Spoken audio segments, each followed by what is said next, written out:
She thought she was the queen because she claimed to be my husband's wife. When she threw an obscenely expensive glass of wine in my face, I didn't get angry. I just smiled coldly and called the real owner of the restaurant, my husband himself, to clean up the mess his new wife had made. The air inside the 45th floor boardroom felt significantly colder than the temperature displayed on the thermostat. It wasn't because the Manhattan skyscraper's AC was working too hard. It was the silence I had created. I sat at the head of a long, polished, black mahogany table, staring dead center at the new marketing director. He had just finished his presentation. His face was pale, cold sweat glistening at his temples. He was waiting for my reaction. So were the 10 other board members, all holding their breath. They knew who I was. They knew that in this building, in this holding company that oversaw dozens of ultra-fine dining restaurants and commercial real estate properties across the East Coast, I was the law. I didn't speak immediately. I let the silence hang, slowly choking the confidence out of them. My perfectly manicured hand bare of any flashy wedding ring turned the pages of the proposal he had just distributed. I read every line, every number, every foolish assumption with a speed that made them squirm. My eyes stopped on page 12, the estimated return on investment, a joke. With a slow, deliberate motion, I closed the thick folder. The sound echoed sharply in the dead quiet room. I looked the poor man right in the eye. I didn't need to yell. The person in control never needs to raise their voice. I asked him if he had actually graduated from Wharton or if he had forged his degree because the numbers he had just presented were an insult to the intelligence of everyone in the room. Without looking at my notes, I meticulously explained why the 5% growth projection he promised for the second quarter was impossible under current market conditions. Unless, of course, he intended to commit money laundering. I dismantled his arguments, one by one, tearing down the foundation of a presentation he had likely spent weeks preparing in less than 5 minutes. There was no emotion in my voice, only sharp, painful facts. The man stuttered, trying to mount a defense, but I raised a single finger, silencing him instantly. I told him to get out, revise everything tonight, or have his resignation letter on my desk by tomorrow morning. He nodded rapidly, gathered his things with shaking hands, and practically sprinted out of the room like he had seen a ghost.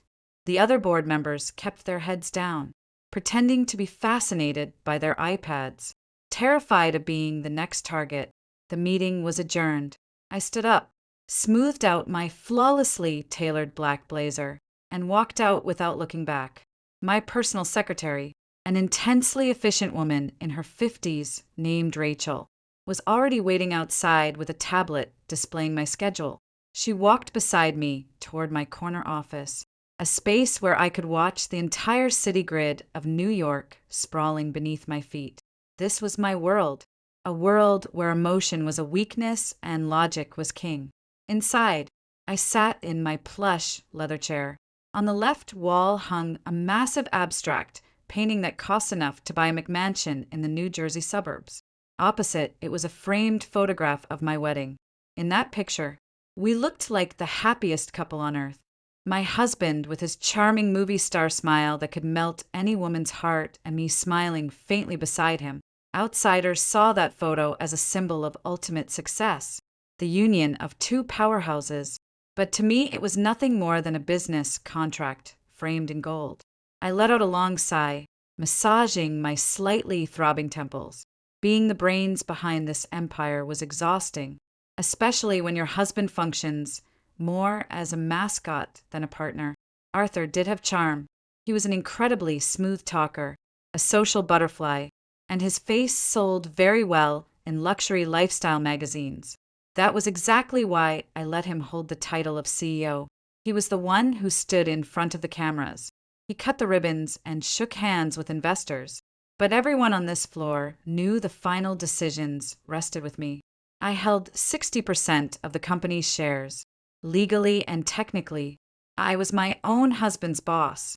Rachel placed a stack of monthly reports from our various restaurant branches on my desk.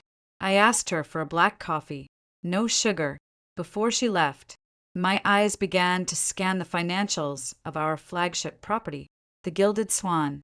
It was a Michelin-starred jewel in our corporate crown, located in a historic Tribeca brownstone, a place where politicians, Wall Street titans, and A-listers dropped thousands of dollars on microscopic portions of food.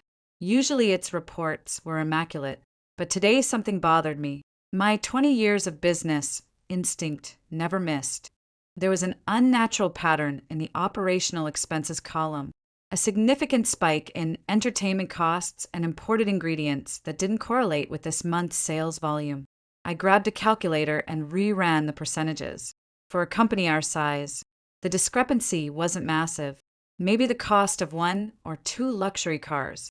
But to me, a single dollar spent without clear justification was theft. I dug into the digitized receipts. Excessive purchases of vintage wine, orders for imported roses every 2 days, overtime pay for a specific staff member whose name had only appeared on the payroll 2 months ago. Brianna. Job title, junior server. Since when did a junior server make overtime equivalent to a floor manager's salary? And since when did a restaurant need to order custom imported roses delivered not to the restaurant, but to a luxury high-rise apartment in Midtown Manhattan? A property I knew for a fact was one of Arthur's private investments. A cynical smile formed on my lips. So this is it. The old game played anew. Arthur and I had a very specific arrangement. We didn't marry out of burning passion, but out of shared ambition. Over time, as love, if it ever truly existed, faded into routine, we struck an unspoken deal. He was allowed to have his fun. He could play with the young women who were dazzled by his charisma and his wealth as long as he obeyed 2 cardinal rules. 1. Never embarrass me in public. 2. Never mess with the business or the company's finances. For years, he had been smart enough to cover his tracks. He knew I didn't care as long as he came home on time for important social events and didn't bring back a disease. But this time, he had gotten sloppy.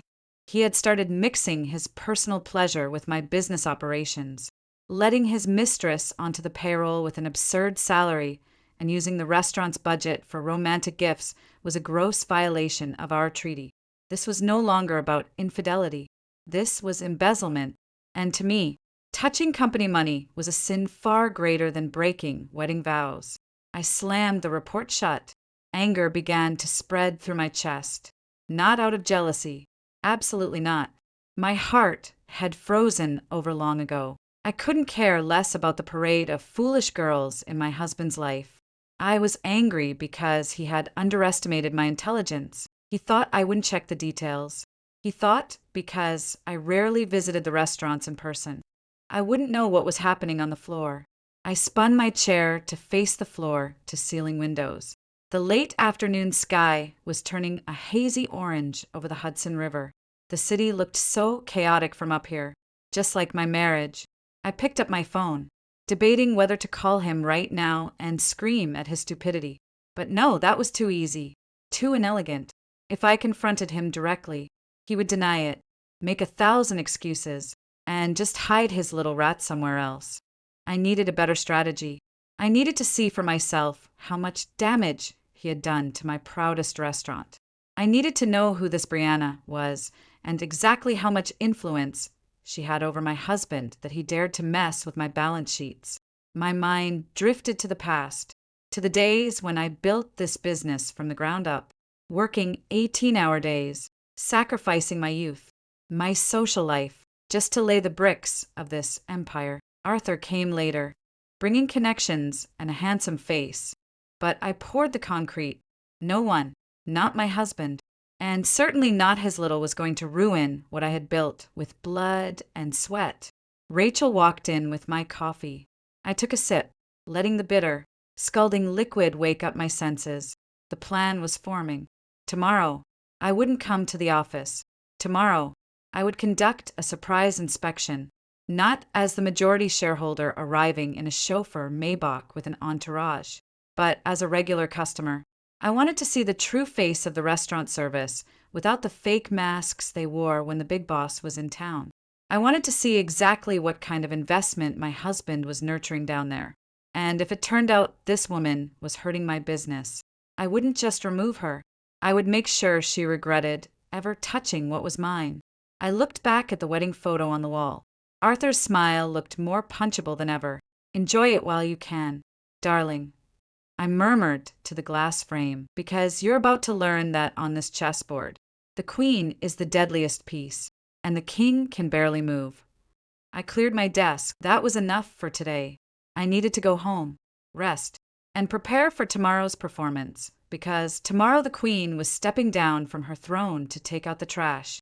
My black sedan glided smoothly through the towering, wrought iron gates, cutting through a sprawling lawn manicured with military precision.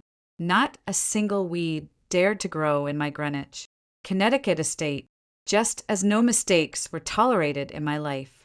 My private driver opened the door, and I stepped out into the crisp, quiet evening air. Our home was a modern architectural marvel dominated by concrete, glass, and steel, beautiful, grand, and exorbitantly expensive, but entirely devoid of warmth. It wasn't a home. It was a museum where two strangers coexisted under one roof. I stepped into the vast foyer. The imported Italian marble floors reflected my silhouette. A housekeeper hurried over to take my briefcase and offer a drink. I declined politely and asked, "Is Mr. Arthur home?" She replied that he was already in the dining room. I nodded and headed up the stairs to freshen up before facing the second act of my day, playing the perfect wife. In a master bathroom the size of a standard Manhattan studio, I splashed cold water on my tired face. I stared at my reflection. At 45, I was in prime condition. My skin was taut thanks to a rigorous, expensive skincare regimen. My eyes were sharp, radiating intelligence, and my posture was impeccable. I was just as beautiful as the young girls out there. My beauty was just the intimidating kind, not the inviting kind. I swapped my corporate armor for a comfortable yet elegant silk loungewear set. In this house, even casual wear had to scream old money. I went down to the dining room. Arthur was sitting at the far end of a table that could easily seat 12. He was glued to his iPhone, smiling to himself as he read a text. The moment he noticed me, the smile vanished, replaced instantly by a practiced, polite expression. He placed the phone face down on the table, the classic move of a man hiding something. We ate in a silence broken only by the clinking of heavy silver on porcelain. Dinner tonight was a dry-aged Wagyu ribeye with roasted asparagus cooked to perfection by our private chef. It was delicious, but my appetite had died the moment I saw those financial reports. I cut my meat into tiny pieces, chewing slowly as I observed the man across from me. He looked restless. His suit jacket was off, his top button undone, revealing a glimpse of his broad chest. He was handsome, I'll admit. The distinguished gray at his temples only added to his gravitas. It was no wonder a young girl like Brianna was obsessed with him. But to me, he was a book I had read too many times, predictable and boring. Finally, he broke the silence. He cleared his throat gently and asked, "How was your day at the office?" "Igav avståndar." Brief answer, noting that everything was under control and quarterly profits were stable. I deliberately omitted my discovery. I wanted to see if he had the nerve to bring it up himself. Sure enough, after some empty banter about the weather and distant holiday plans, he pivoted to his actual agenda, keeping his tone as casual as possible. He mentioned that he was thinking about restructuring the compensation for some key staff at the Gilded Swan. He argued that the culinary industry was getting fiercely competitive in New York and we needed to provide better incentives, so our talent wouldn't be poached by rivals. My left eyebrow twitched upward. A mathematically sound argument in theory, but I knew exactly where this was going. I asked him which department he meant. He looked slightly nervous, swirling his wine glass. He named a few managerial roles, then quickly slipped in a proposal to raise the salary cap for higher-forming front-of-house staff, specifically those who had the potential to become the face of the restaurant. He even had the audacity to say there was one new server who was exceptionally talented and needed to be retained at all costs. I placed my fork down slowly. I stared right through him. The audacity of this man was truly spectacular. He was asking me, his legal wife and the majority owner, for permission to give his mistress a raise using our corporate funds. Did he think I was that stupid? Or was he so drunk on lust that his logic had completely evaporated? With a deadpan voice, I asked, "What is the name of this exceptional employee?" He uttered the name Brianna with a slight stammer. He claimed she was diligent, fast, and beloved by the customers. I offered a thin smile, one that didn't reach my eyes. Inside, I was laughing. Beloved by the customers or beloved by you? I rejected it outright. I reminded him that corporate policy was clear. Salary increases were strictly evaluated annually based on comprehensive performance reviews, not the subjective feelings of the CEO. Furthermore, a new server had to prove their loyalty for a minimum of 6 months before we even discussed incentives. I reminded him of the volatile global economy and the absolute necessity of budget efficiency. His face soured. He tried to argue, accusing me of being too rigid and bureaucratic. He claimed the restaurant business was about people, about feelings, not just spreadsheets. He started getting emotional. His voice rose a pitch.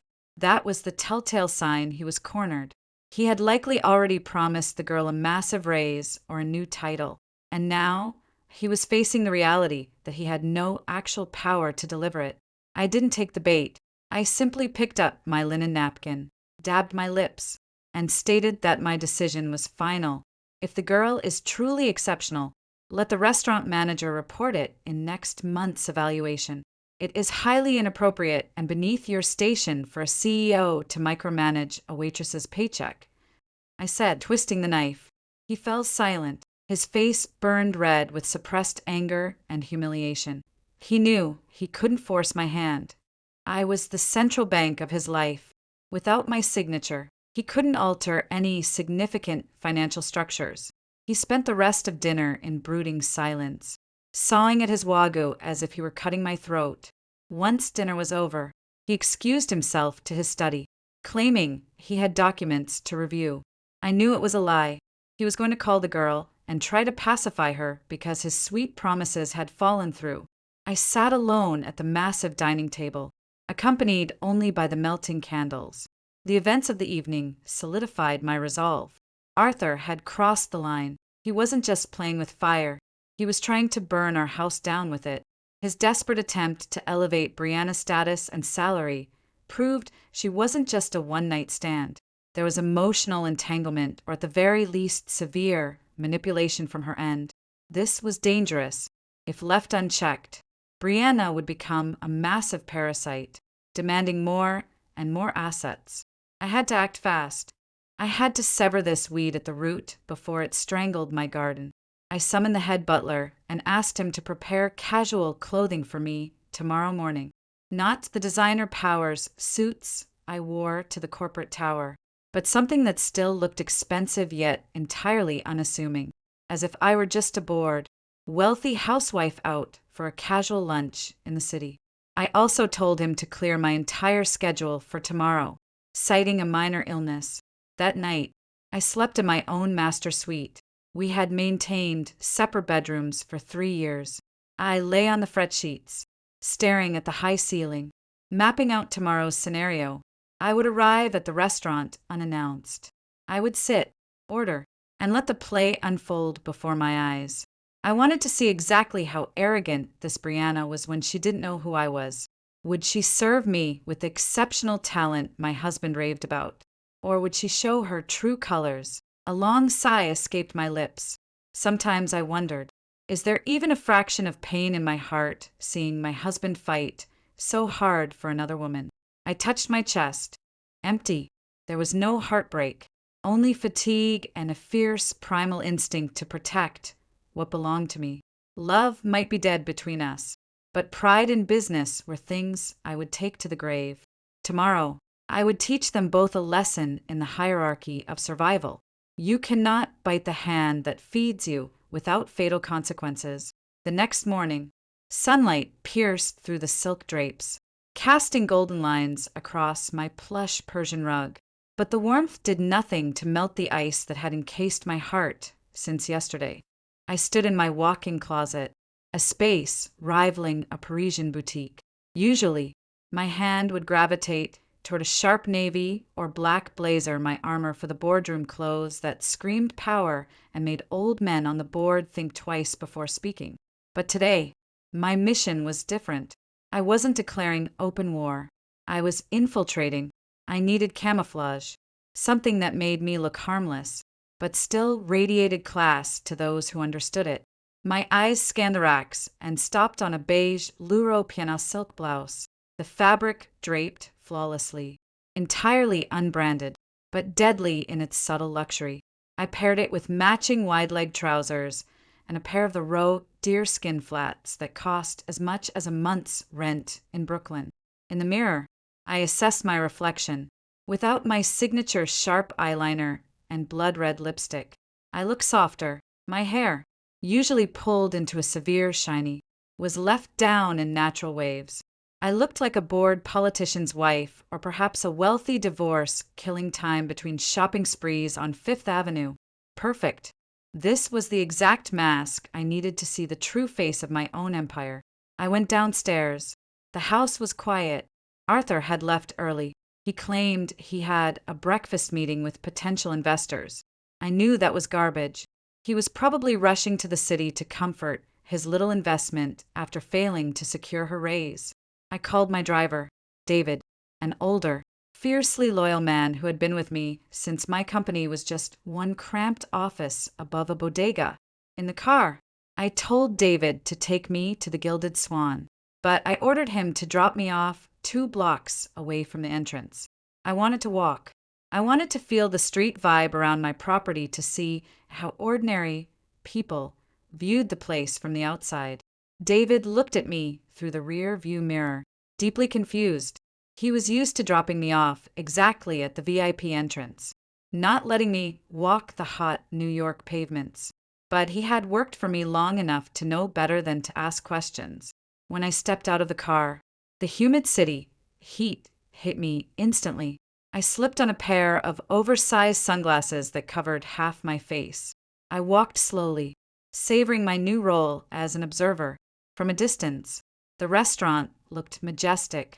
The historic brownstone we had got renovated 3 years ago stood proudly on the most strategic corner of the street.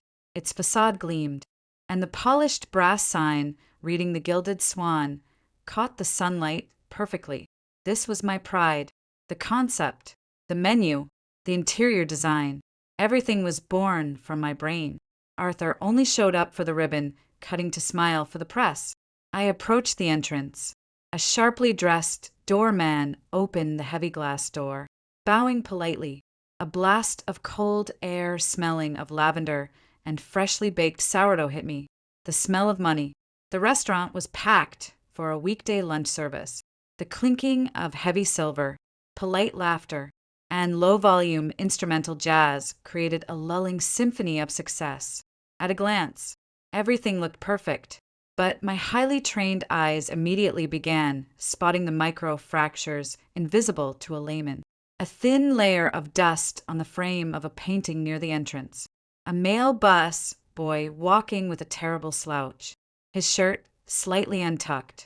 At the host stand, the young hostess was gossiping with a coworker, giggling, and letting the phone ring 3 times before picking it up. Small things, trivial to most people, but to me, these were symptoms of a disease. Discipline was slipping. Standards were dropping. I approached the host stand. The girl finally looked at me after putting the phone down. Her smile was sweet, but her eyes were unfocused. She asked if I had a reservation. I shook my head. She frowned as if my walking in unannounced was a massive personal inconvenience, even though I could clearly see at least 5 empty tables in the main dining area. After pretending to check the reservation iPad for a full minute, a classic cheap tactic to make a restaurant look more exclusive than it is, she finally led me to a table near the window. The vantage point was excellent. From here, I could see the entire floor. including the kitchen doors and the staircase leading to the second floor VIP lounge. I sat down and placed my handbag on the empty chair. My eyes swept the room, and there he was, Arthur. He was just coming down from the second floor, laughing loudly with a group of men in bespoke suits. He looked so charismatic, so alive. He patted one of his guests on the shoulder, then signaled a waiter to bring something over, likely a complimentary bottle of wine, playing the generous owner on my dime. My stomach churned, not out of love, but absolute disgust. He was playing king with my treasury, entirely blind to the fact that the foundation of his fake castle was being eaten by termites he brought in himself. He didn't see me, of course. He didn't. He was too busy being the center of attention.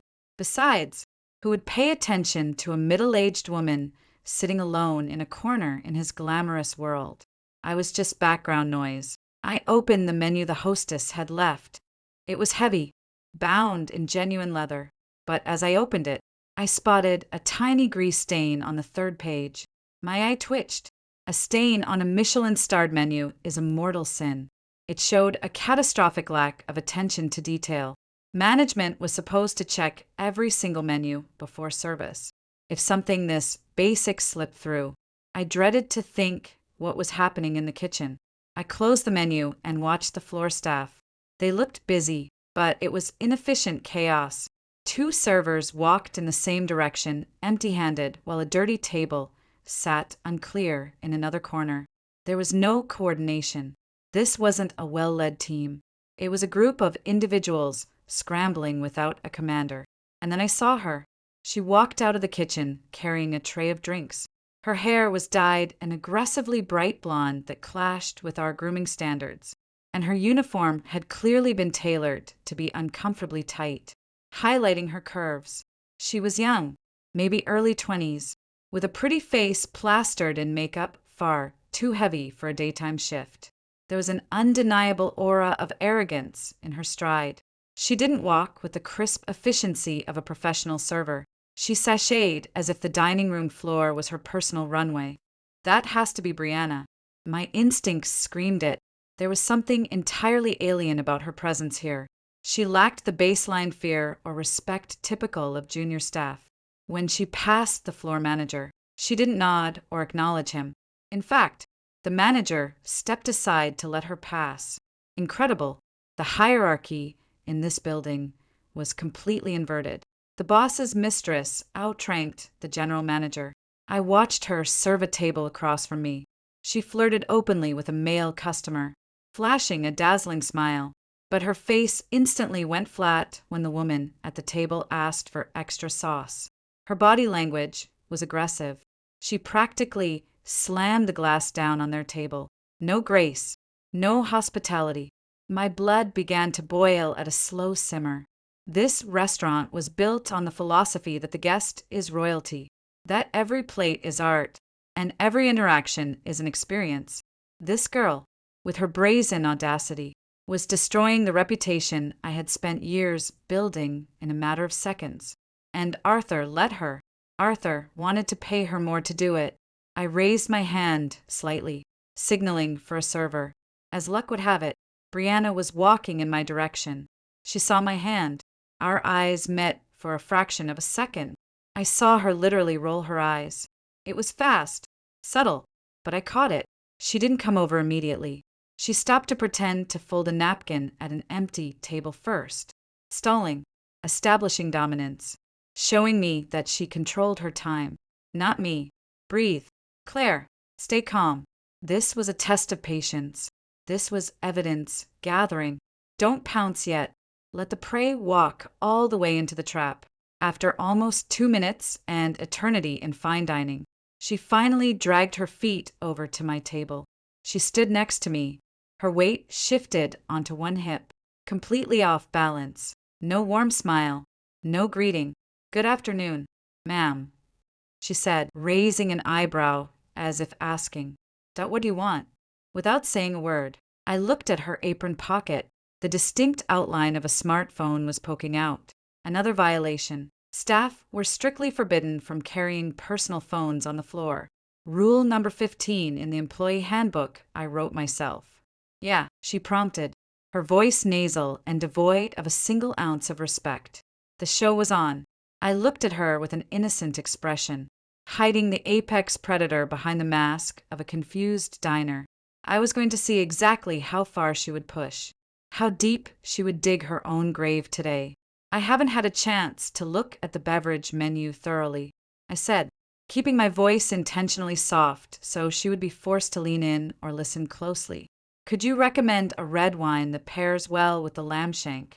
Brianna let out a highly audible sigh, making it explicitly clear I was annoying her. She didn't lean in. She just stared at her bright red, manicured nails, health code violation, number 1, before looking down at me with pure condescension.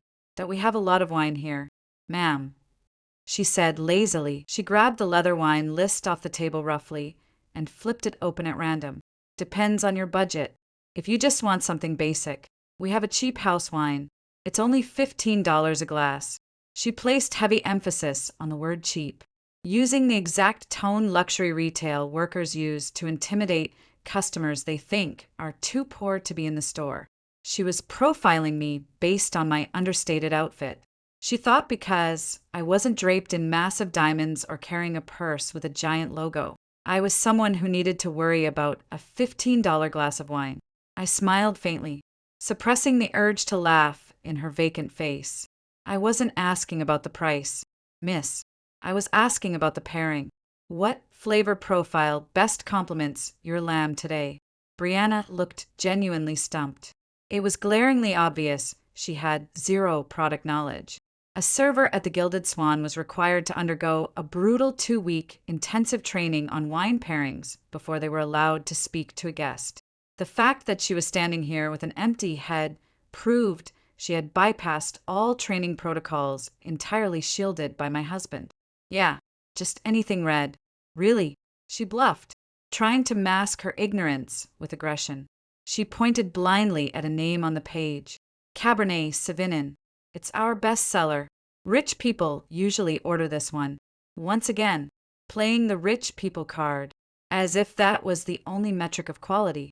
That's a very young Cabernet, I corrected softly, reading the vintage. The acidity might be a bit too sharp for a heavy rosemary reduction. What about the Merlot on the next page? The Chateau Patrice. Hearing the name of the legendary wine, Brianna's eyes widened a fraction. She looked me up and down, reassessing. Maybe she thought I was just a snob showing off. Or maybe she thought I was delusional enough to order a bottle that cost more than her rent. That's really expensive, ma'am, she sneered, dropping all pretense of politeness. She crossed her arms over her chest, a highly defensive, unprofessional posture. Are you sure you want to order that? We don't sell that one by the glass. You have to buy the whole bottle. Don't be shocked when the check comes and try to complain to the manager. My blood hummed, not with rage, but with pure awe. The arrogance of this girl was distilled perfection. She felt so secure, so utterly untouchable that she forgot her primary job was to serve. She didn't look at me as a guest bringing revenue to the restaurant that paid her wages. She looked at me as a nuisance, someone beneath her. How deeply ironic, considering her paycheck literally came from my signature. I believe I can manage the bill, I replied evenly, locking eyes with her.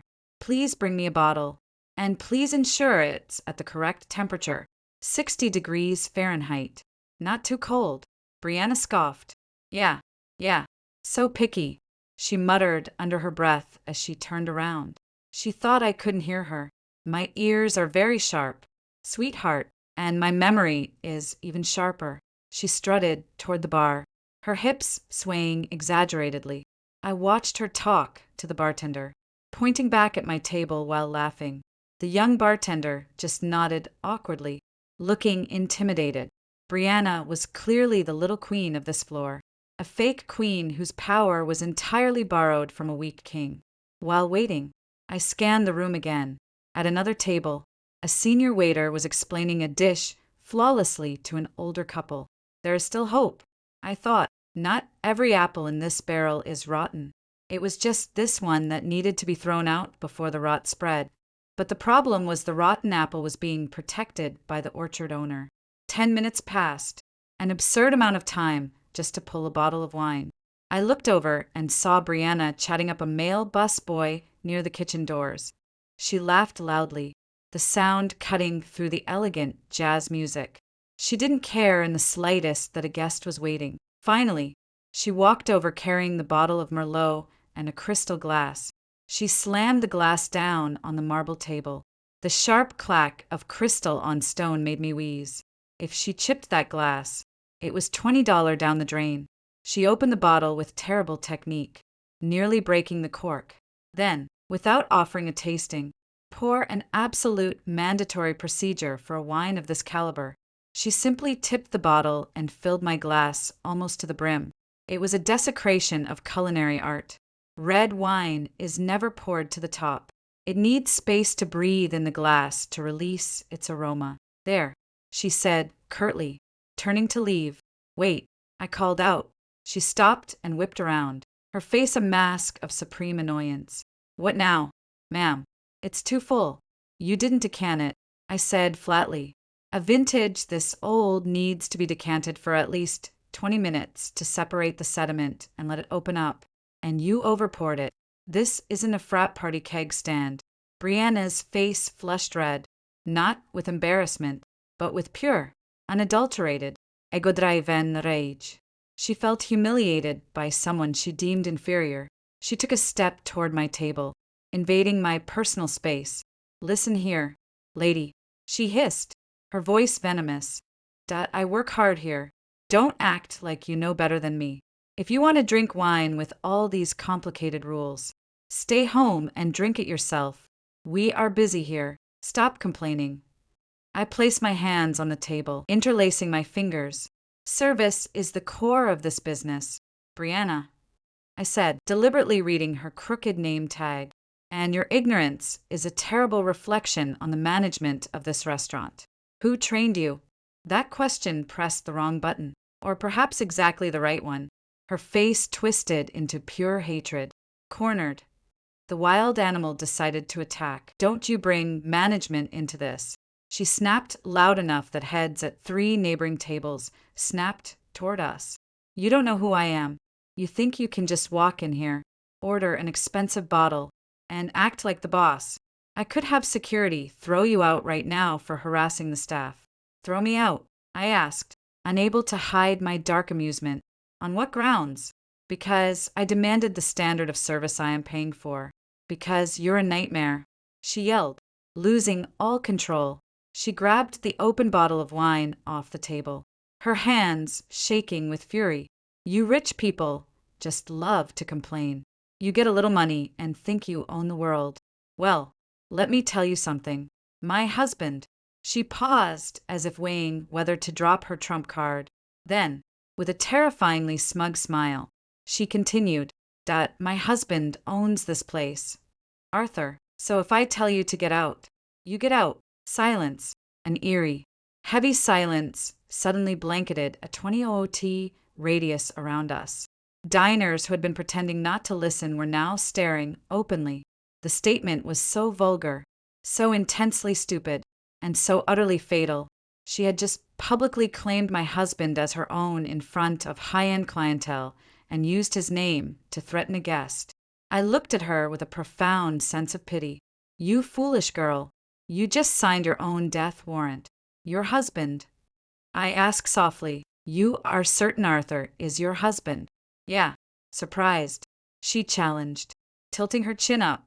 So before I call the manager to drag you out, you better pay and leave. I didn't move. I didn't blink. I just stared at her with an intensity that made her smug smile waver. She started to realize something was wrong. She could feel the aura I was projecting.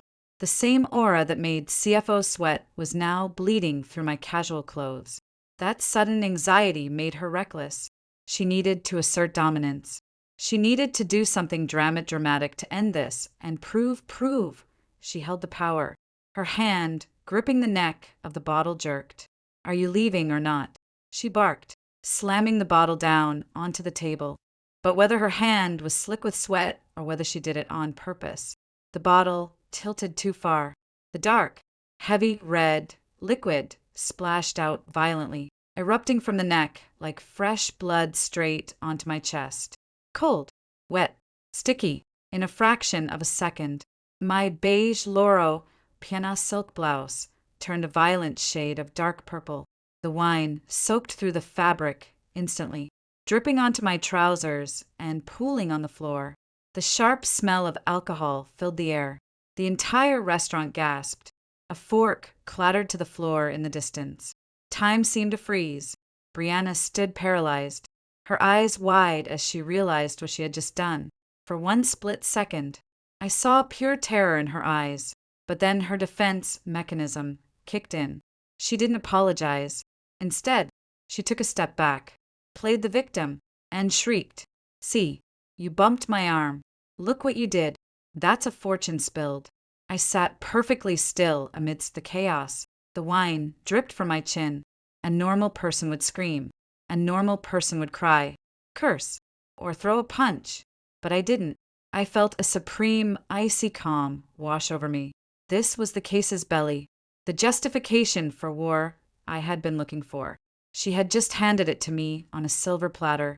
The charade was over.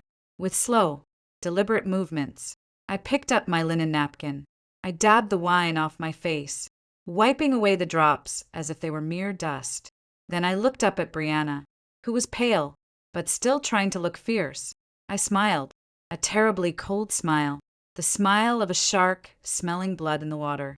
I reached into my purse and pulled out my phone.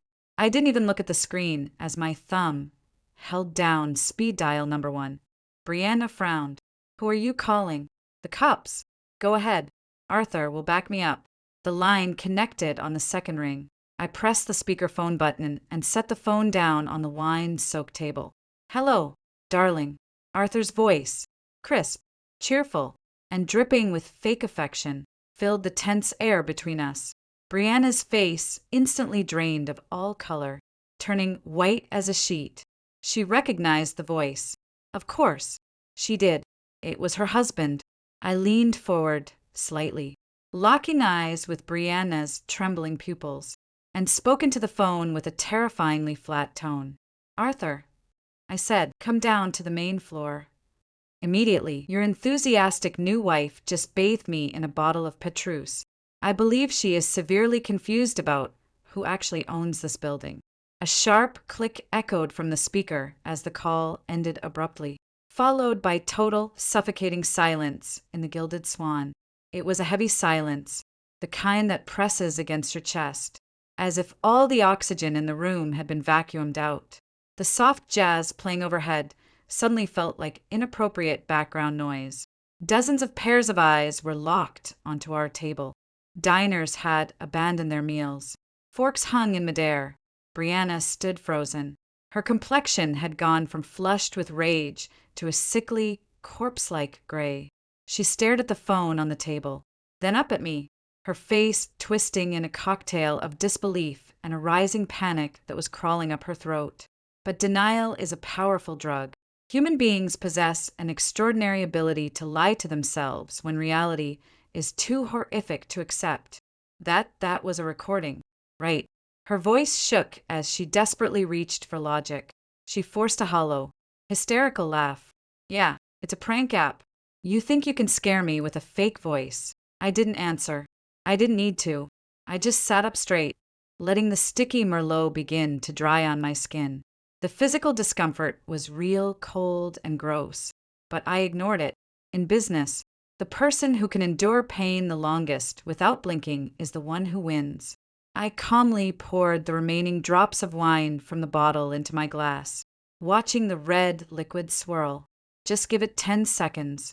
I murmured softly, more to myself than to her. Right on cue, the frantic sound of footsteps pounded down the wooden staircase at the back of the room.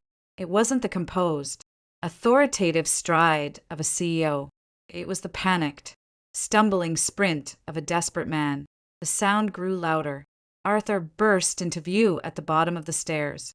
He looked nothing like the polished executive I had seen 10 minutes ago. His tie was askew, his hair ruffled as if he had run his hands through it in sheer terror, and his face, Oh, his face was a masterpiece of pure dread. Cold sweat made his forehead shine. His wild eyes scanned the room, searching for the epicenter of the disaster that had just summoned him.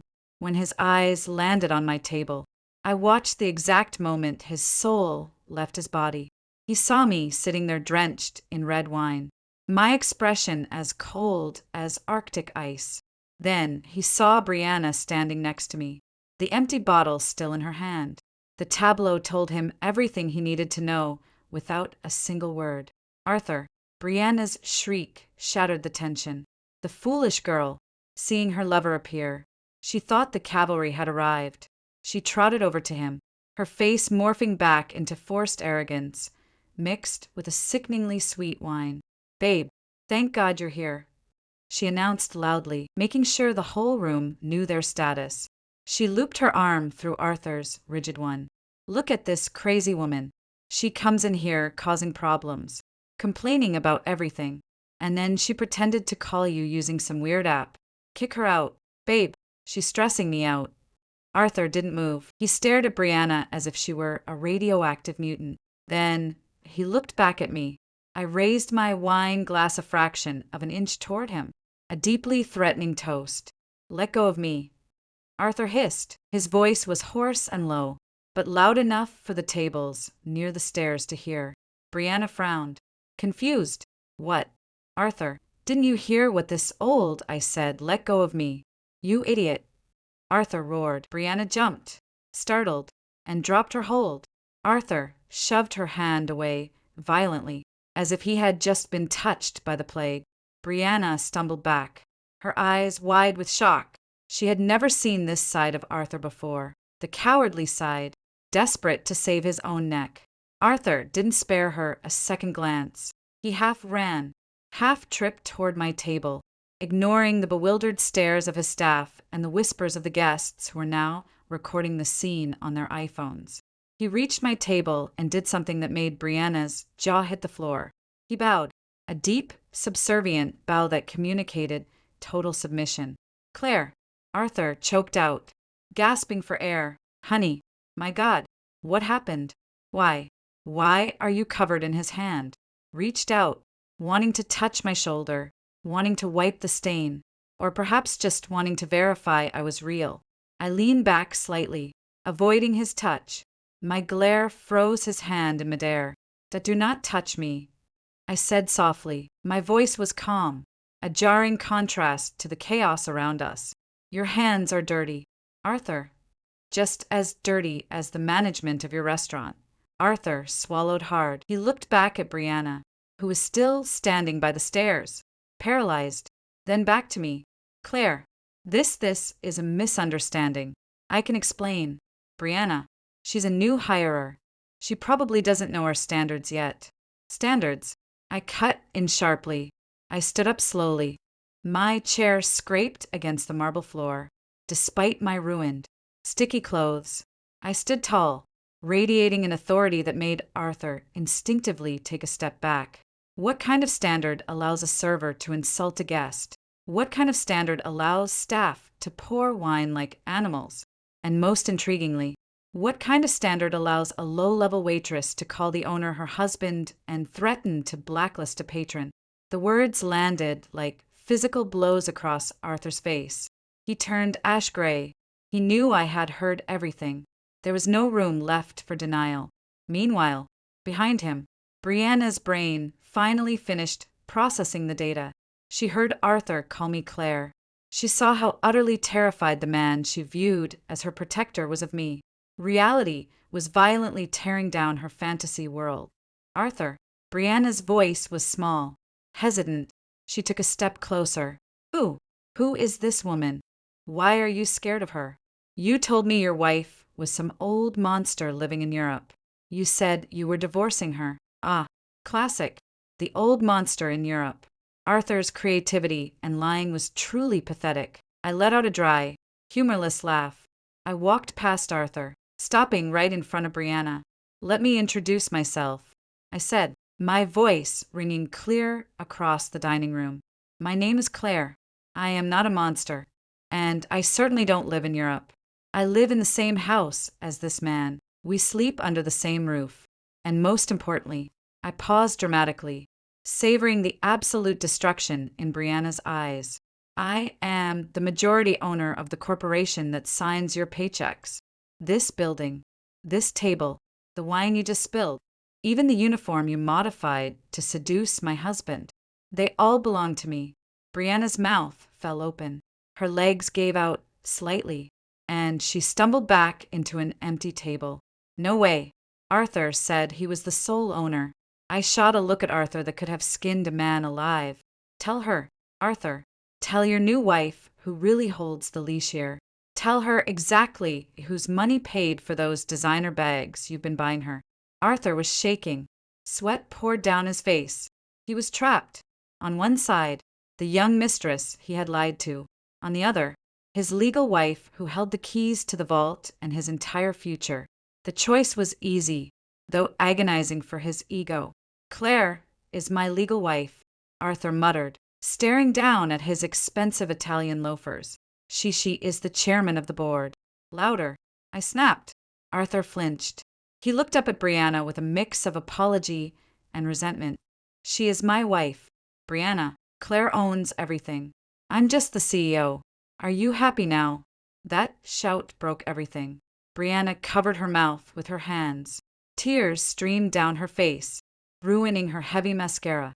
Her fantasy of becoming a high society wife, of marrying a billionaire, of living in luxury without working. It all shattered into a million pieces on the cold restaurant floor. I watched the spectacle with cold satisfaction. But I wasn't done. Confession wasn't enough. There had to be an execution. Blood had to be spilled metaphorically to wash out the stain on my blouse and the stain on my business. Excellent, I said flatly. I grabbed a fresh napkin from the nearest table and wiped the sticky wine from my hands. Now that we have clarified the family tree and the corporate structure, let's talk about consequences. I looked over at the floor manager, Harrison, who had been hiding behind a pillar. Harrison, come here. The middle-aged man skewered over, his face just as pale as Arthur's. Yes, Miss Claire. I am so sorry. I didn't know. Quiet. I cut him off. I will deal with your total failure to supervise your staff later. Right now, I want Arthur to clean up the trash he brought inside. I pivoted back to Arthur. My eyes demanded absolute obedience. You brought her in through the back door. Arthur, you falsified her qualifications. You gave her fake power. So now I pointed toward the glass exit doors. You throw her out. Fire her right now. Arthur stared at me, eyes wide. Claire, not here. Let's do this at the office. Here. I pressed, my voice razor sharp. She humiliated me in public. On my own territory, she will receive her punishment in public. Do it, or tomorrow morning I will call an emergency board meeting to evaluate the CEO position. You know I have the votes. You know I will do it. The threat was terminal. Arthur knew I never bluffed about business. Losing the CEO title meant losing his identity, his allowance, his access to the elite world. He had no choice. Arthur turned slowly to face Brianna. His shoulders slumped. The weight of his defeat crushed him. Brianna looked at him with a dim, desperate hope, praying the man still had a shred of love or courage left to defend her. But Arthur was a coward, and cowards always save themselves. The air inside the gilded swan was razor thin. Not a single fork clinked. Every eye was locked on the three-act tragedy unfolding in the center of the room. The kitchen staff were peeking through the swinging doors, watching the downfall of the girl who had acted like royalty. I stood tall beside the ruined table, watching Arthur like a hawk tracking its prey.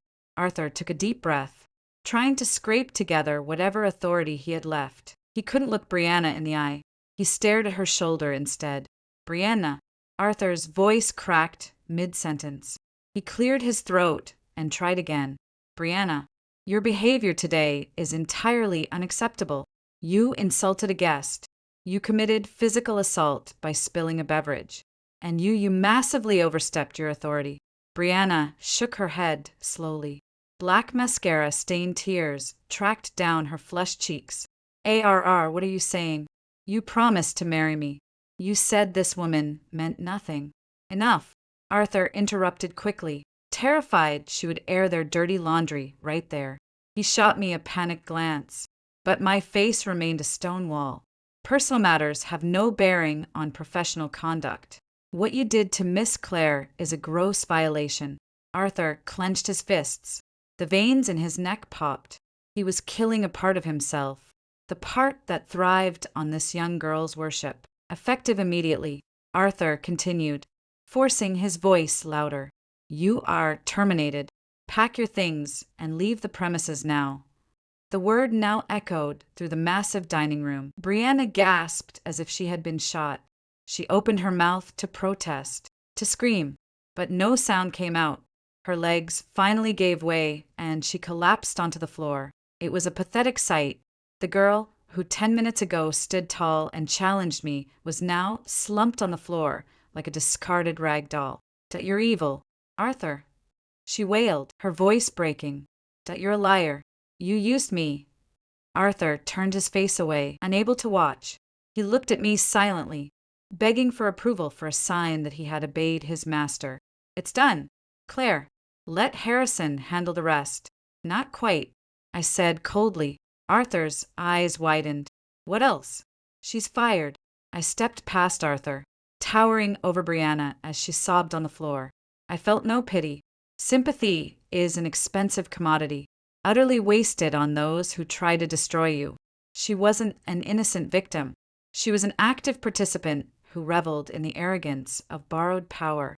She was only crying because she lost, not because she was sorry. Stand up, I commanded. Brianna looked up, her eyes full of venom, but she didn't move. I glanced at the head of security, who had materialized near the entrance. Help her up. 2 burly security guards stepped forward. They hauled Brianna to her feet effortlessly, forcing her to stand, even as her legs wobbled. I looked her dead in the eye. Listen to me carefully. Little girl, you might think this is just about losing a waitressing job. You might think you can just walk across the street to the next fine dining spot and start your drama there. You are wrong. I pulled out my phone and quickly typed a message to Rachel that I just sent an instruction to corporate headquarters. I said, flashing the screen at her, your name, your photo, and the security footage of today's incident will be blasted to the New York Hospitality Association within the hour. We share a blacklist. With my influence, I guarantee there isn't a single reputable restaurant, hotel, or bar in this city or this state that will ever hire you. Not as a server, not as a dishwasher, nothing. Brianna's eyes dilated to their absolute limit. She choked on a sob. Getting fired was one thing. Getting blacklisted from the entire industry was a career death sentence. You can't do that. She screamed hysterically, trying to thrash against the guard's grip. That's illegal. I'll sue you. Please do. I replied calmly. My lawyer makes more in an hour than you will make in a lifetime. Try it. I would absolutely love to countersue you for defamation, physical assault, and destruction of property. I leaned in closer, dropping my voice to a whisper meant only for her and Arthur. Consider this your final lesson. Do not play in a league where you don't understand the rules. You tried to become the queen by seducing the king, but you forgot who actually owns the chessboard. I gave the guards a nod. Take her out the front door. Ensure she leaves with nothing that doesn't belong to her. Brianna shrieked as she was dragged away. She cursed Arthur. She cursed me. She cursed the universe. Her voice faded into the distance until the heavy glass doors finally shut behind her. Silence descended on the room once again. This time it was thick with fear. I turned to face the staff, who were frozen in place. Their faces were chalk white. They had just witnessed a public execution. They saw how effortlessly I destroyed someone who dared to cross me. All of you, my voice projected, calm but laced with iron authority. What you saw today is what happens when standards are compromised. I do not tolerate disrespect, unprofessionalism, or corruption in my company. My eyes locked onto the trembling manager. Harrison, clean up this mess and ensure every guest in this room receives complimentary dessert and champagne as an apology for the disruption. Tomorrow morning at 9 a.m., I want a performance evaluation of every single staff member on my desk. If I find one more incompetent nepotism hire, your termination letter will follow. Yes, Miss Claire. Right away. Harrison stammered, terrified for his livelihood. The room slowly thawed. Staff sprang into action, moving with hyper-efficiency driven by productive terror. The guests began whispering again, but this time the tone was awe, not mockery. I picked up my handbag, which thankfully survived the wine spill. I felt sticky, smelled like cheap alcohol, and was exhausted, but I was also deeply satisfied. I looked at Arthur, who was still standing like a statue. He looked utterly broken. His shoulders slumped. His face was a ruin. He had just lost his mistress, his pride, and the respect of his employees in one fell swoop. Let's go home, I told him, not bothering to make eye contact. Claire Arthur reached for my hand again, but I walked past him toward the door. Don't misunderstand, Arthur, I said, walking briskly as he trailed behind me like a beaten dog. We're going home because I need a shower. And you have a lot of explaining to do before I decide if you get to keep that CEO chair. I stepped out into the blazing New York afternoon. I climbed into the back of the Maybach and closed my eyes. Arthur slid in beside me in total silence, not daring to breathe too loudly. He knew the real storm wouldn't begin until we got home. And this time, he had no umbrella. The drive from Tribeca back to Greenwich felt like crossing 2 different time zones. Inside the soundproof cabin of the Maybach, the silence wasn't just the absence of noise. It was a living, suffocating entity. David, the driver, stared intensely at the road, refusing to glance at the rear view mirror. He knew a war was brewing in the back seat, and collateral damage was common in the wars of the rich. I sat on the left, looking out the window. The chaotic New York traffic felt ironic. Out there, people were fighting just to survive, sweating in the summer heat. Inside this air-conditioned bubble of extreme wealth, 2 people who had everything were hurtling toward emotional annihilation. The Merlot stain on my silk blouse had dried into a stiff, dark crust. The smell was getting nauseating, a mix of fermented grapes and the stench of failure. Arthur sat on the far right, pressing himself against the door as if a force field separated us. He was staring at his phone screen, but I knew he wasn't reading. His thumb just swiped endlessly. Every so often, he would let out a shaky breath. He looked like an inmate being driven to the gallows, awaiting the judge's final verdict. The car turned into our estate. The security guard saluted, oblivious to the fact that the master of the house had just had his spine ripped out in public. When the car stopped at the main portico, I didn't wait for David to open the door. I got out myself, my steps fast and decisive. My office now, I ordered, not looking back. I didn't need to check if he was following. Arthur trailed behind me like a reluctant shadow. We bypassed the grand living room, walked past the spiral staircase, and headed straight into the West Wing. My home office was a sanctuary. No staff were allowed inside without clearance. The walls were paneled in dark oak, lined with bookshelves reaching the ceiling. A massive mahogany desk dominated the room. This was where I drafted multi-million-dollar contracts. And today, it was where I would put my husband on trial. I walked straight to the minibar in the corner. I needed a drink, not alcohol. I had bathed in enough of that today, but ice-cold water to wash the bitter taste from my throat. I downed a glass in one go, then turned to face Arthur, who was standing awkwardly near the door. He looked so small in this room. His usually broad shoulders were hunched. Sit, I said, pointing to the guest chair across from my desk. Arthur obeyed. He perched on the edge of the seat, wringing his hands in his lap. He looked like a schoolboy called into the principal's office. Claire. He started, his voice raspy. Quiet, I cut him off sharply. I walked around the desk and sat in my high-backed leather chair, instantly elevating my physical position above his. I placed my hands on the desk and stared at him. I didn't ask you to speak. I want you to listen. I opened a drawer and pulled out a manila folder. It was just empty stationery. But to Arthur, any paper I held could be a divorce decree or a termination of power of attorney. I let the fear marinate in his brain. We had an agreement. Arthur, I began, my tone flat as if reading a corporate contract. Clause 4. Do you remember it? Arthur nodded weakly. I remember. State it. I demanded. He swallowed hard. I can have a private life as long as I don't embarrass you in public, and I don't touch corporate funds. Exactly, I said. And today you violated both terms spectacularly.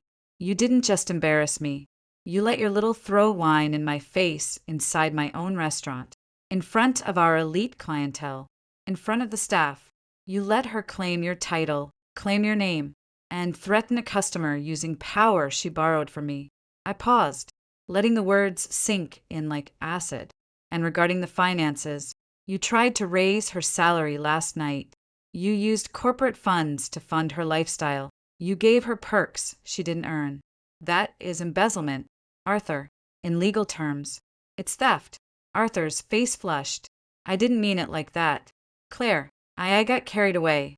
Brianna, she was different at first. I let out a cynical laugh. Different how? Because she's young. Because she stroked your fragile ego. Because she made you feel like a real king instead of just a trophy husband. The words hit the mark. Arthur flinched. Real pain in his eyes. For years, this was the elephant in the room. We never discussed the fact that his success was entirely manufactured by me.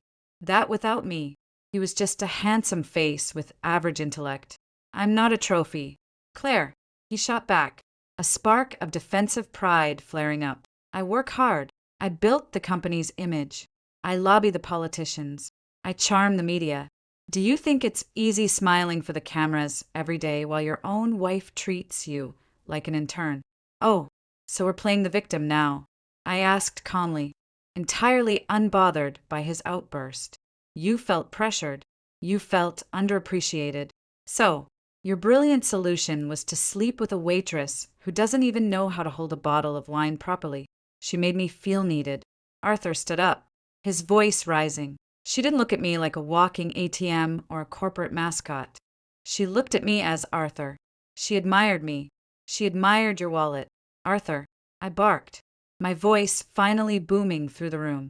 I stood up, glaring at him. Do you think a 20-some girl fell in love with your wrinkles?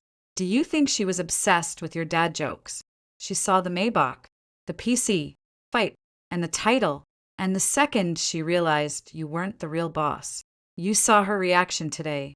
Did she defend you? Did she care about you when you fell? No, she only cared about herself. Arthur went silent. My words battered him with brutal truth.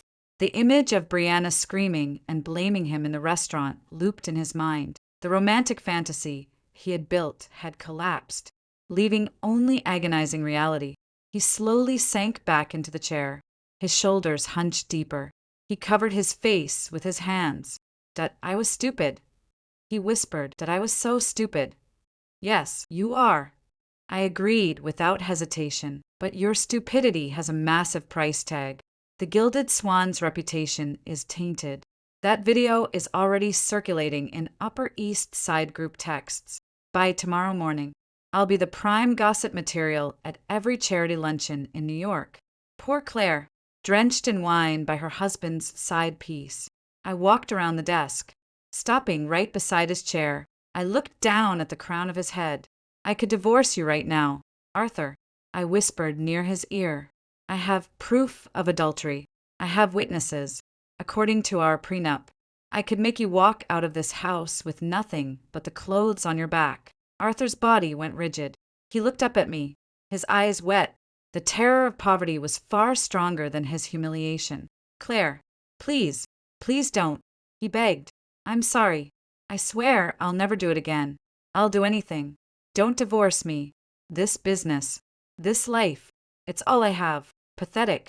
The man who was worshipped as a visionary CEO by the public was now begging at my feet. But this was our true dynamic. I won't divorce you, I said after a torturous pause. Arthur's eyes widened, a sliver of hope. Really, not because I love you, I added quickly, crushing any romantic delusions, but because a high-profile divorce is expensive and messy. Stocks will dip, investors will panic, and the media will dissect our private lives. I am not letting my empire take a hit just because you couldn't keep your pants zipped. I walked back to my chair and sat down gracefully. But there is a price for this amnesty. You said you'd do anything. Right. Arthur nodded frantically. Anything. Name it. Starting tomorrow. Your powers as CEO are suspended. I declared. What? Arthur gasped. But Claire, what about the board meeting next month? The expansion into Miami, who I am taking full control indefinitely. I cut him off. You are being demoted to Chief Branding Officer. Your only job is to smile, attend galas, and be the pretty face of the company. You have zero signing authority for any expense over $1,000. Every strategic decision comes through me. That's essentially castrating me professionally. Arthur protested weakly. You castrated yourself when you let a waitress trample my dignity and the company's. I replied coldly. This isn't a negotiation, Arthur. It's an ultimatum. Take it or pack your bags tonight. Arthur sat in silence. He weighed his options. Be a figurehead with zero power, but keep the luxury lifestyle or become a broke divorce starting from scratch at 50. For a man addicted to comfort. It wasn't a hard choice. Fine, he whispered. I accept. Good, I said. One more thing. You need to clean up my name. Tomorrow, you will release a press statement. You will say the incident was a misunderstanding caused by a mentally unstable employee and that management took immediate action. Do not mention the affair. Protect the family name. Not for you, but for the business. I understand, he said. Now get out. I'm sick of looking at you. Sleep in the guest house. My bedroom door is locked to you indefinitely. Arthur stood up shakily. He walked toward the door, his steps heavy. As he grabbed the handle, he paused and looked back at me. Claire, he asked softly, was there ever a time when you actually respected me? I looked at him, searching for the ghost of the man I married once. A long time ago, when you had your own ambition instead of just riding mine. But you killed that respect slowly. Every time you took the easy way out. Arthur didn't reply. He looked down, walked out, and closed the door softly. Once he was gone, I didn't feel immediate relief. The room was quiet again, but it felt colder. I leaned back, staring at the ceiling. I had won. I maintained dominance, neutralized a threat, and secured my assets. But somehow, the victory felt hollow. I picked up my phone and opened my photo gallery. I found an old photo of us from 10 years ago, opening our first major venue. We looked exhausted in cheap clothes, but our eyes were bright with fire. Arthur had his arm around me, and I was laughing genuinely. When was the last time I laughed like that? I shook my head, banishing the sentimental weakness. Emotion is the enemy of business, and my marriage was my biggest business of all. I had to stay rational. I had to stay strong because at the top of this ivory tower, the wind blew hard and one wrong step would send me plummeting. I walked into the private ensuite bathroom attached to my office. I peeled off the wine-stained silk blouse and threw it straight into the trash. I wouldn't have it dry cleaned. It was contaminated by bad memories. I turned on the shower, letting the scalding water wash away the residue of an exhausting day. Tomorrow was a new day. Tomorrow, the queen would rule alone from the throne without the king beside her. And I was perfectly fine with that. The next morning, the sun rose over New York with a false promise of a bright day. The sky was an industrial gray, mirroring my mood. Overcast, but highly functional. I woke up at 5 a.m., a routine that hadn't changed in 20 years, regardless of what hurricane hit my personal life. Discipline is the only thing that separates winners from losers. I came downstairs in a new suit, an ivory blazer with modern asymmetrical cuts, paired with sleek black trousers. A look that was clean, sharp, and left no room for mercy.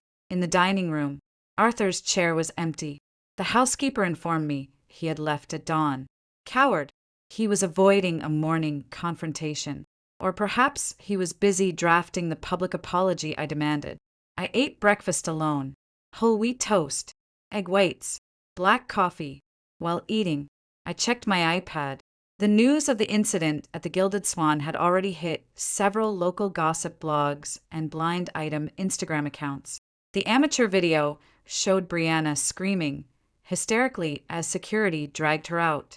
Thankfully, the angle didn't show my face clearly, just my rigid posture and Arthur looking panicked. The comments varied, but the majority condemned the entitled waitress and praised the management for acting decisively. Even though some speculated it was rich people drama, the public narrative was still controllable. That was what mattered. At exactly 8 a.m., my Maybach pulled up to corporate headquarters. The atmosphere was different today. The staff I passed in the lobby bowed a little deeper. Their greetings sounded nervous. Gossip spreads faster than a virus in a corporate tower. They all knew what had happened. They knew the queen was out for blood, and no one wanted to be the next casualty. I took the executive elevator. When the doors opened on the 45th floor, Rachel was waiting, looking tense. "Good morning, Miss Claire," she said quickly, matching my brisk pace down the hall. "Mr. Arthur is in conference room B with the PR team, finalizing the press release. And Harrison, the manager of the Gilded Swan, has been in the waiting room since 7. Let Harrison wait," I ordered, dropping my bag on my desk. "Let him reflect on his sins for another hour or two. Cold sweat is good for circulation." Rachel nodded, scribbling on her pad. "Yes, ma'am. And there's one more thing." She hesitated. "There's a woman down in the lobby. She claims to be Brianna's mother. She's crying and demanding to see you. She says her daughter was set up and wants the blacklist revoked." I stopped shuffling papers. Interesting.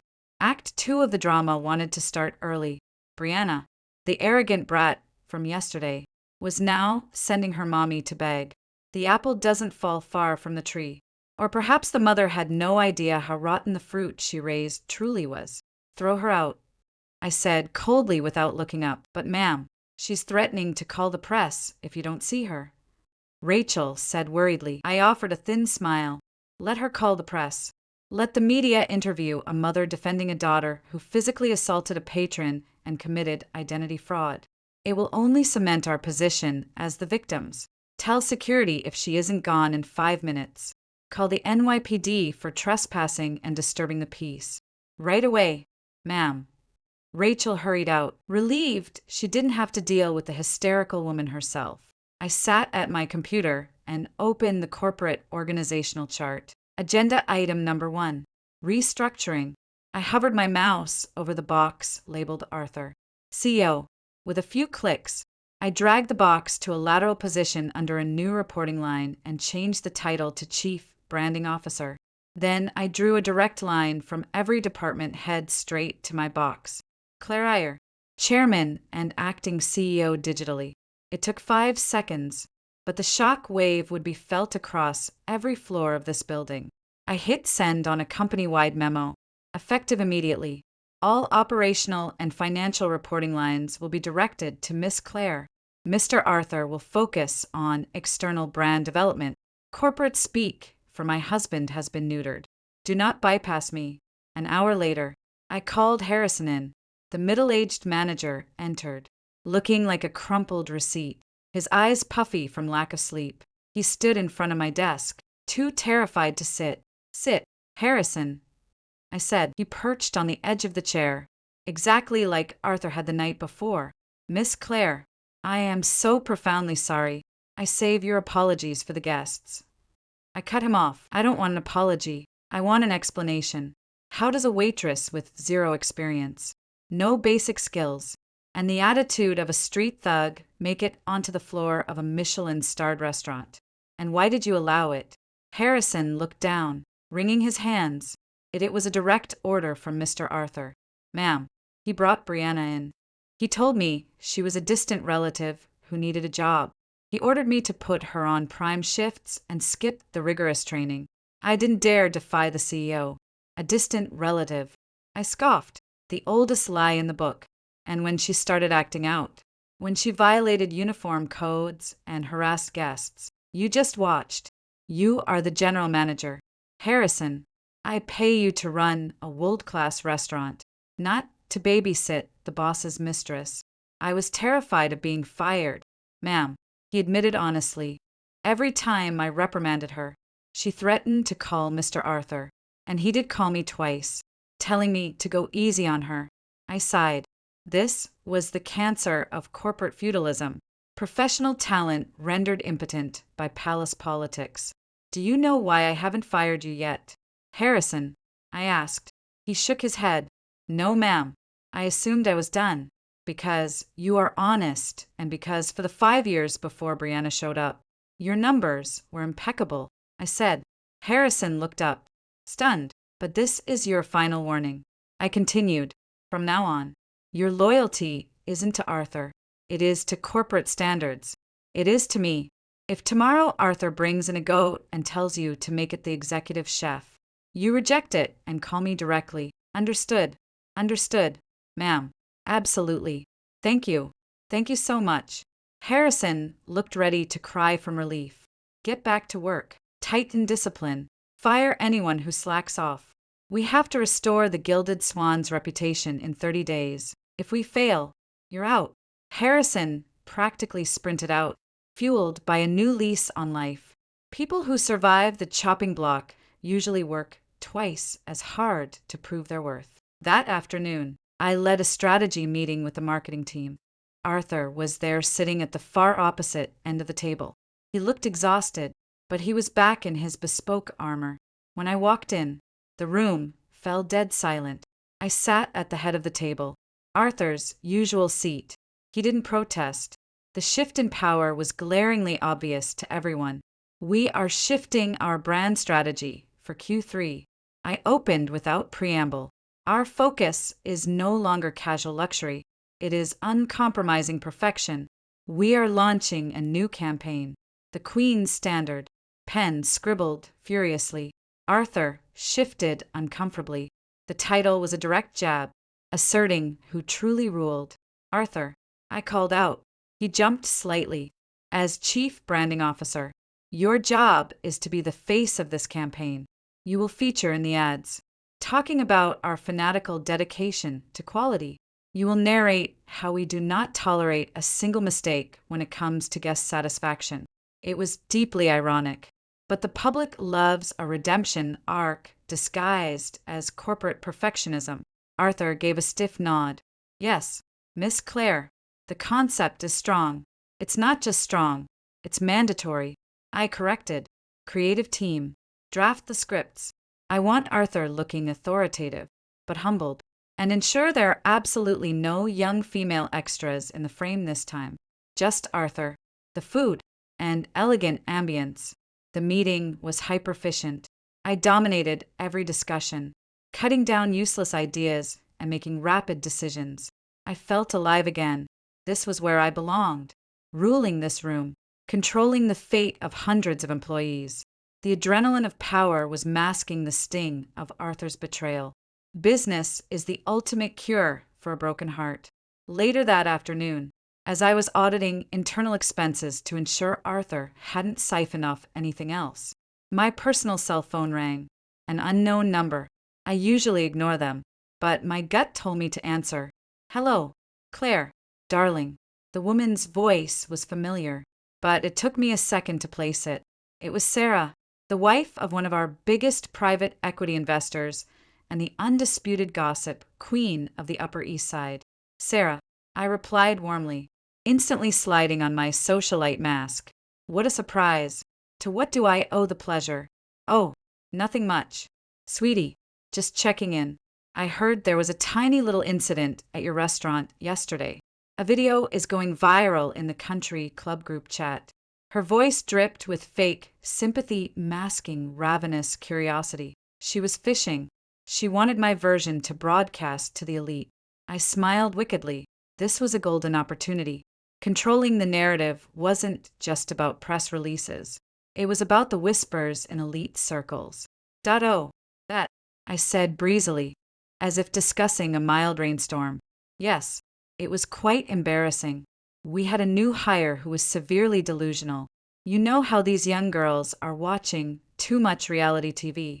She became dangerously obsessed with Arthur and started hallucinating that she was his wife. It's actually quite sad. She needs psychiatric help. My God, really? Sarah sounded thrilled.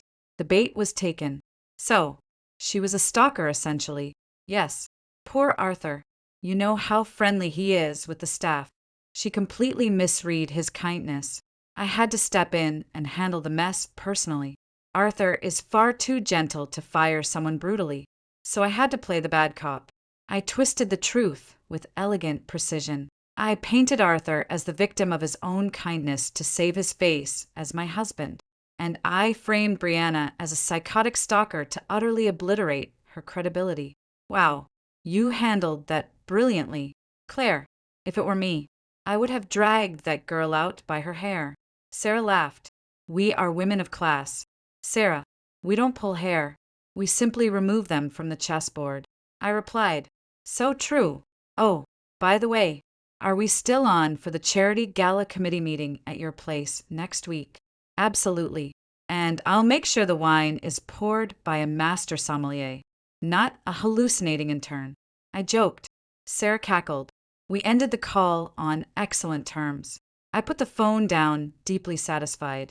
Within an hour, all of Manhattan High Society would know that Brianna was a deranged stalker and Arthur was a devoted, overly friendly husband. The corporate reputation was safe. But as I was packing up to leave, I noticed a plain brown envelope sitting on top of the mail stack Rachel hadn't sorted yet.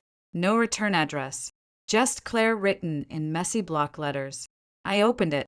Inside were photographs, pictures of Arthur and Brianna, not at the restaurant, but inside an apartment, and there was a timestamp printed on the bottom corner. The date was from 2 years ago. My blood ran ice cold. 2 years. Arthur swore she was a new hire. He swore it was a fling of a few months. But these photos proved he had been maintaining this parallel life for 2 entire years. Brianna had been in the picture long before she ever stepped foot in the Gilded Swan. Arthur hadn't just lied about some overtime pay and roses. He had lied about a massive double life. And then I pulled out the final piece of paper in the envelope. An ultrasound photo. The world stopped spinning. The grainy black and white image fluttered in my hand. Not because my hand was shaking. I never shake, but because it felt like the floor had dropped out from under me. A tiny fetus curled inside a womb.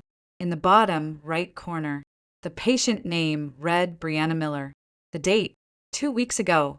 The empire I had just meticulously glued back together with threats and power abruptly cracked again. And this time, the crack wasn't in the paint. It was in the foundation. 2 years. He didn't just sleep with a waitress. He financed her. And now there was an illegitimate heir growing in her stomach. In the world of legacy wealth, a child isn't just a baby. A child is a legal liability, an heir to shares, a claim on the estate. If Arthur had a child out of wedlock, and if that child was legally recognized, they would have a claim to Arthur's assets. And for tax diversification and strategic reasons, a massive chunk of my wealth real estate, minority shares, was legally held in Arthur's name. This was no longer a matter of a betrayed wife's ego. This was a tier 1 corporate threat, an existential threat to my assets. David, turn the car around. I ordered suddenly. Ma'am, we're almost at the Greenwich exit. David said, confused, glancing at the mirror. Turn it around. Take me to Daniel's law firm in Midtown. Now, don't ask questions. I needed ammunition before I went home. I couldn't face Arthur with just rage. I needed legal documents. I needed absolute legal certainty regarding my assets. If the worst-case scenario, a divorce with a child support inheritance dispute blew up, an hour later, I was sitting in the mahogany-lined conference room of my powerhouse divorce attorney. Daniel inspected the photos with a grim expression. "This changes the landscape." "Claire," Daniel said, taking off his glasses, "if this child is born and Arthur acknowledges it, or a DNA test proves paternity, that child has legal rights under New York law. They can stake a claim on Arthur's portion of the marital estate. Arthur doesn't have a portion. Daniel, it's all my money." I snapped. "De facto, yes. But dour legally you put 3 restaurant branches and 2 commercial properties in his name to dodge the higher tax brackets. If you blow up the marriage now without preparation, Arthur gets half in the divorce, and a huge chunk of that goes to Brianna as child support." I massaged my temples. I've been feeding a snake that wasn't just venomous. It was laying eggs in my bed. "What's your advice?" I demanded. "Do not confront him about the pregnancy yet." Daniel said sharply, "We secure the assets first. You make Arthur sign a post-nuptial asset transfer agreement. We transfer all critical properties and shares back solely into your name tonight. Use the restaurant incident as leverage. He's currently terrified and feeling guilty. Right. Weaponize that fear. Once the assets are legally yours again, then you drop the axe." It was a brilliant plan. Cold-blooded, but brilliant. "Draft the transfer documents right now." "I'll wait," I ordered. That night, I arrived back in Greenwich, carrying a very different manila folder. This wasn't an empty prop to scare him. This was an execution warrant. The house was quiet. The lights in the living room were dimmed. Arthur was sitting on the sofa, a glass of scotch in his hand. He had showered and was wearing silk pajamas, but his face still carried the heavy toll of extreme mental exhaustion. When he saw me, he immediately sat up straight and put the glass down. "Claire, you're home late. I was waiting for you," he said, trying to sound agreeable. I didn't answer. I walked past him, dropped my Birkin on the console table, and sat in the armchair opposite him. I stared at him for a long time, looking for the traces of the man I once loved. 2 years. How many dinners did we share while he was thinking of her? How many times did he say, "I'm working late at the office while playing house in Midtown"? "Is there something you want to tell me, Arthur?" I asked softly, offering him one final microscopic chance to be honest. Arthur looked confused. "About what?" "The press release went out. The reception is positive. I did everything you asked." "Claire, I apologized. Not about that." I said, "About the timeline. About how deep the hole you dug really is." Arthur frowned. "What do you mean?" I reached into my bag and pulled out the brown envelope. I didn't throw it. I pulled the photos out slowly, placing the first one on the marble coffee table between us. A picture of them celebrating her birthday in the apartment, dated 2 years ago. Arthur's eyes bulged. His mouth opened slightly, but no sound came out. I put down the second photo. Them on vacation in Miami, the exact weekend he told me he was at a real estate conference. Arthur turned a sickening shade of pale, worse than at the restaurant. Then I played the ace, the ultrasound photo. Only the ticking of the antique grandfather clock could be heard, counting down the final seconds of our marriage. Arthur stared at the ultrasound in pure horror. His hands shook violently as he picked it up. Where did you get this?" "That is the wrong question, Arthur," I said coldly. "The right question is, is it yours?"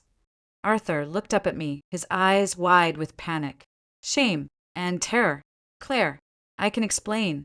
She told me she was pregnant, but I don't know for sure it's mine. She could have slept with someone else." 2 years. "Arthur," I interrupted, ignoring his pathetic deflection.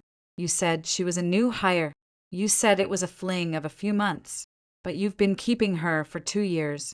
You paid for her apartment. You funded her life. And now you've given her a child." I didn't mean to. Arthur burst into tears. The middle-aged executive wept in front of me, not tears of genuine remorse, but the tears of a child caught stealing candy. "I'm trapped. Claire, it started as just fun, but then she got demanding. She threatened to kill herself if I left her. And now she says she's pregnant, and you did nothing. My voice rose slightly. You let this ticking time bomb sit in your pocket while you slept next to me every night. What was your master plan? Wait until she started showing and then smuggle her to Europe using my money. Arthur buried his face in his hands. I didn't know what to do. I was terrified you'd find out. I am not angry, Arthur, I said, my voice returning to a lethal calm. I am disgusted, not because you slept with another woman, but because you were so incredibly incompetent that you let a low-class hustler take control of your life and, by extension, threaten mine. I stood up and walked toward the window, turning my back to him. Who sent these photos? Arthur asked weakly. Think I snapped. Who has access to these private photos? Who has the motive to destroy you after you fired her yesterday? Brianna, Arthur whispered. Exactly. Your little mistress is launching a counterattack. She didn't send this to me, so I would divorce you and let you run into her arms. She knows I wouldn't let you go easily. She sent this to extort us. She wants hush money. She wants a guarantee for that baby. I turned back to face him. You created a monster, Arthur, and now it's hungry. Arthur looked at me with red, wet eyes. What? What do we do? Help me. Claire, I don't want to be with her. I don't want this kid ruining my life. Once again, only thinking of himself. He didn't care about the unborn child. He only cared about his comfort. How wildly selfish this man was. And how foolish I was to ever trust him with half my life. You want me to fix this? I asked. Arthur nodded desperately. Yes, please fix it. I'll do anything. I walked back to the table and slid the thick legal folder from Daniel across the marble. Sign this. Arthur looked at the document hesitantly. What is this? It's an asset transfer agreement. I explained flatly.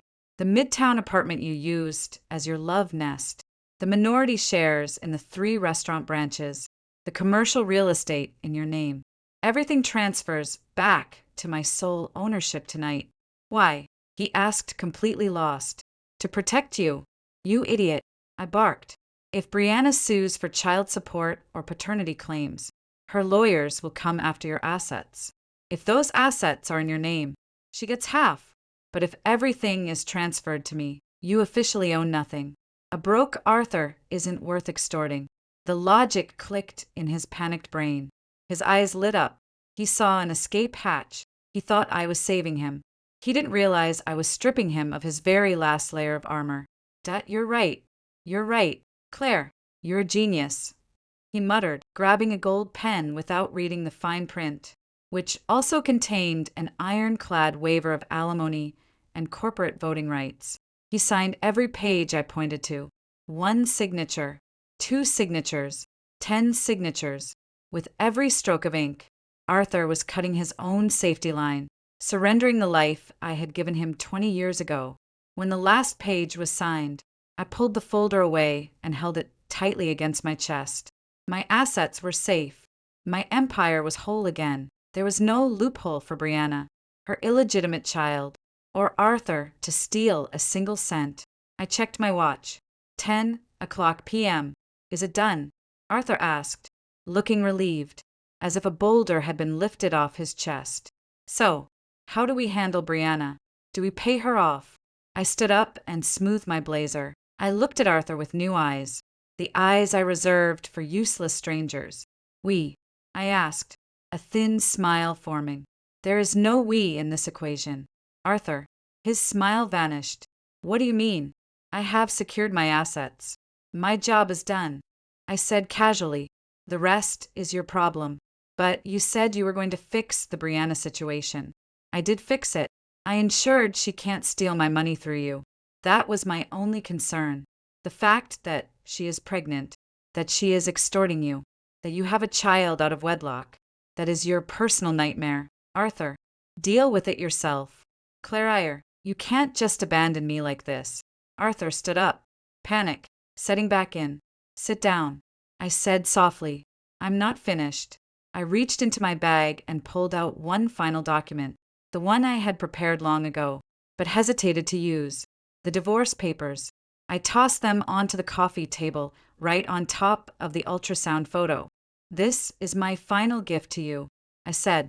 "Sign that tomorrow morning when you wake up. Your suitcases have already been packed.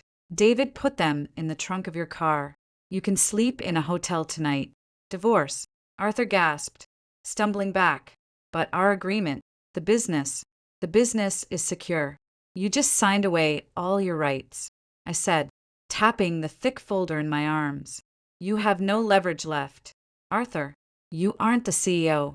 You own no assets. And as of tonight, you are no longer my husband. Claire, no, I have nowhere to go." He screamed hysterically. I walked toward the grand staircase, leaving him sobbing in the living room.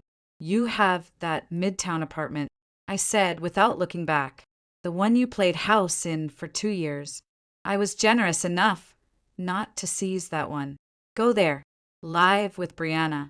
Raise the kid. Try being a responsible man for once in your life.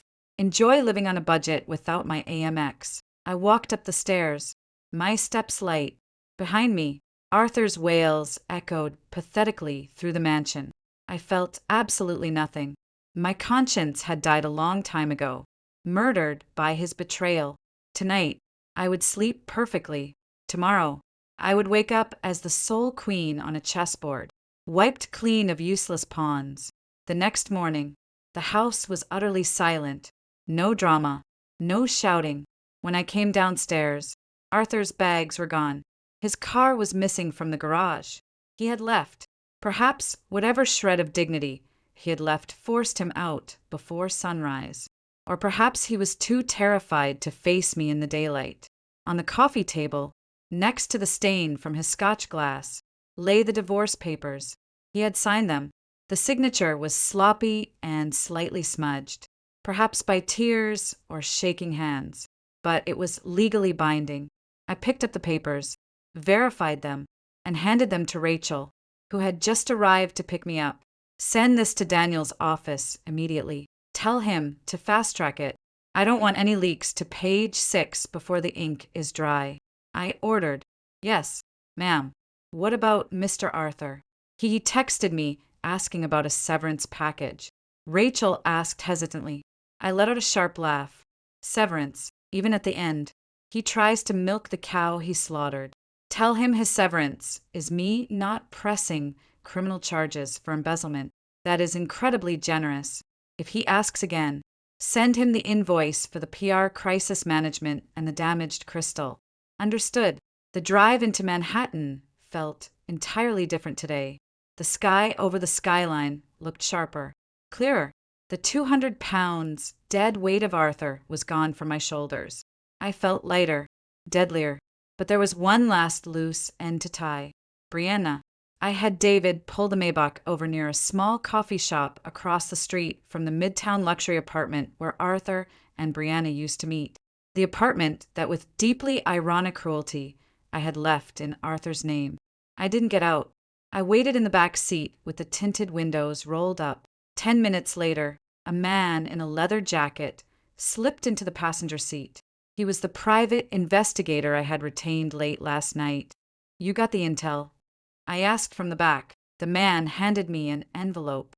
"Full dossier, ma'am. The ultrasound is real, but there's a catch. The date is from 2 weeks ago." "Yes, but the doctor listed is a high-end fertility specialist. Brianna didn't get pregnant by accident. She underwent hormone stimulation therapy. She planned it. She stopped taking her birth control and forced a pregnancy without Mr. Arthur's knowledge." I smiled grimly. "So, it wasn't an accident. It was a trap. Brianna really wanted to lock down Arthur, or rather lock down my wealth. Unfortunately for her, she was 2 steps too late. And her background?" I asked. "She worked at 2 different nightclubs in meat packing before getting hired at the Gilded Swan. Fired from both for stealing tips and trying to extort drunk VIPs. She has a track record. Ma'am, she's a professional grifter. Information is power." I murmured. "Do you have the audio recording?" I got to her old roommate. The roommate said Brianna used to brag every night that she was going to trap a billionaire and never work again. "The audio files are on this flash drive." I took the drive. These were the final nails in their coffin. Excellent work. The rest of your fee will be wired by noon. The investigator got out, and the Maybach pulled back into the Manhattan traffic, heading to corporate HQ. When I arrived, I immediately convened an emergency board meeting. There was no chair for Arthur this time. I sat at the head of the table, the sole ruler. Colleagues, I began with a steady, commanding voice. Today, we turn a new page. Arthur is no longer with the company due to personal health reasons. All operational and strategic authority has returned entirely to me. The directors exchanged glances, but no one dared ask a question. To ask was to challenge, and to challenge was corporate suicide. Our focus is rebranding. We are wiping the slate clean of the previous weak leadership. We are returning to our roots: quality, absolute discipline, and profitability. Are there any questions? No. Miss Claire. They answered in unison. That afternoon, I sat in my corner office, looking out at the sprawling city. My phone buzzed. A text message from an unknown number. Thanks for kicking Arthur out. Now he's all mine. We're going to be so happy with our baby. You're going to die alone on a pile of money. You old witch. Brianna. I read the text without a flinch. She was trying to hurt me, trying to prove she had won the prize. She didn't understand. She thought she had won the jackpot, not realizing she had just picked up the trash I threw out. I typed a brief reply. My final interaction with either of them. Enjoy. Just a heads up. Arthur signed away all his assets to me last night. That midtown apartment you're sitting in is the only thing he owns. And the mortgage is $10,000 a month. It's due on the 1st. Arthur is unemployed, cut off from my accounts. And your name is blacklisted from the entire NYC hospitality industry. I hope your love is strong enough to pay the electric bill and buy diapers. Good luck. I hit send. Within seconds, the status changed to read. The typing bubble appeared, then disappeared, appeared again, disappeared. She was panicking. She finally realized she had won a bankrupt man. She had trapped herself in poverty with a spoiled, middle-aged ex-CEO who had no idea how to actually work for a living. I blocked the number. I blocked Arthur's number. I closed the book on both of them forever. I walked over to the climate-controlled wine fridge in the corner of my office. I pulled out a bottle of Chateau Margaux, infinitely more expensive and elegant than the Merlot Brianna had spilled. I poured a measure into a crystal glass, swirled it perfectly, and inhaled the rich, complex aroma. A knock on the door. Rachel walked in with a new stack of reports. Miss Claire, our stock price jumped 5% following the announcement of the management restructuring. I smiled. The market loves power. The market loves certainty. Excellent. I said, have the car ready. I want to have dinner at the Gilded Swan tonight. I want to ensure my new standards are being upheld. Alone, ma'am. Rachel asked hesitantly. I took a sip of the Margaux. The warm, dark liquid slid down my throat. It tasted like absolute victory. Yes, Rachel. Alone, I said firmly. It is better to dine alone at the Queen's table than to eat with traitors in a pigsty. I turned back to the window, staring at my reflection overlaid against the glittering Manhattan skyline. Claire, 45, self-made billionaire. They say it's lonely at the top. They are right, but at least the view is spectacular, and no one will ever dare spill wine on my silk blouse again. I raised my glass to my reflection.